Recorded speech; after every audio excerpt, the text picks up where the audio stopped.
ईदगाह। प्रस्तुत कहानी प्रसिद्ध कहानीकार प्रेमचंद जी की प्रसिद्ध रचना है।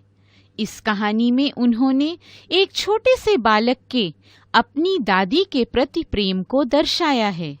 यह कहानी हमारे मन में मानवीय मूल्यों को पुनः स्थापित करती है। ईद का अवसर था, सभी ओर प्रसन्नता छाई हुई थी, लेकिन अमीना के लिए ईद भी खुशी न ला सकी, क्योंकि घर में थोड़े ही पैसे थे। 3 पैसे हामिद की जेब में और 2 अमीना के बटुए में। दादी अमीना अपने छोटे से पोते को ईद के मेले में भेजने से डर रही थी, फिर हिम्मत करके वह उसे मेले भेज देती है। हामिद अपने दोस्तों के साथ मेला पहुंच जाता है। मेला सुंदर सुंदर चीजों से भरा पड़ा था। कहीं खिलौने, कहीं खाने पीने की बढ़िया चीजें। सब बच्चे अपनी अपनी पसंद की चीजें खरीद रहे थे, झूले झूल रहे थे। पर इन सब चीजों के बीच हामिद कुछ ढूंढ रहा था। उसे कोई भी चीज आकर्षित नहीं कर पा रही थी। घूमते घूमते उसने एक चिमटा देखा। उसे अपनी दादी की याद आई, जिसके हाथ चूल्हे पर रोटी बनाते हुए अक्सर जल जाते थे। उसने 3 पैसों में चिमटा खरीद लिया। उसके सब मित्रों ने उसका मजाक बनाया। हामिद तुरंत बोला, खिलौना क्यों नहीं है यह चिमटा? अभी कंधे पर रखा बंदूक हो गई, हाथ में लिया फकीरों का चिमटा हो गया।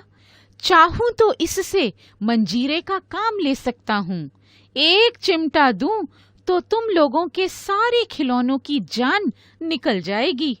तुम्हारे खिलौने कितना ही जोर क्यों न लगाएं, मेरे चिमटे का बाल भी बांका नहीं कर सकते। बहादुर शेर है मेरा चिमटा। सभी बच्चे चिमटे के कायल हो गए।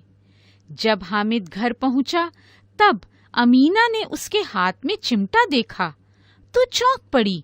बोली, यह चिमटा कहाँ से आया? मैंने मोल लिया है। कै पैसे का?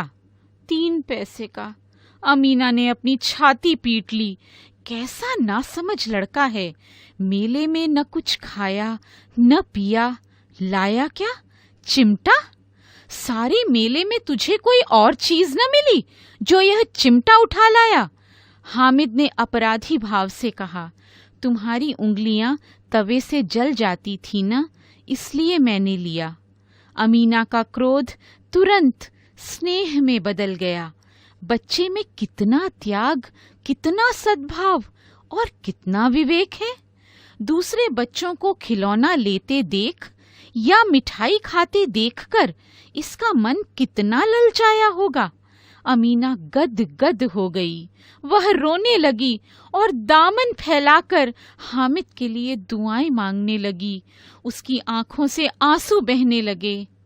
तो बच्चों, कैसी लगी कहानी? सच में यह कहानी हमारे हृदय को छू जाती है। यह कहानी हमें यह सीख भी देती है कि हमें पूरी निष्ठा से अपने बड़ों की सेवा करनी चाहिए।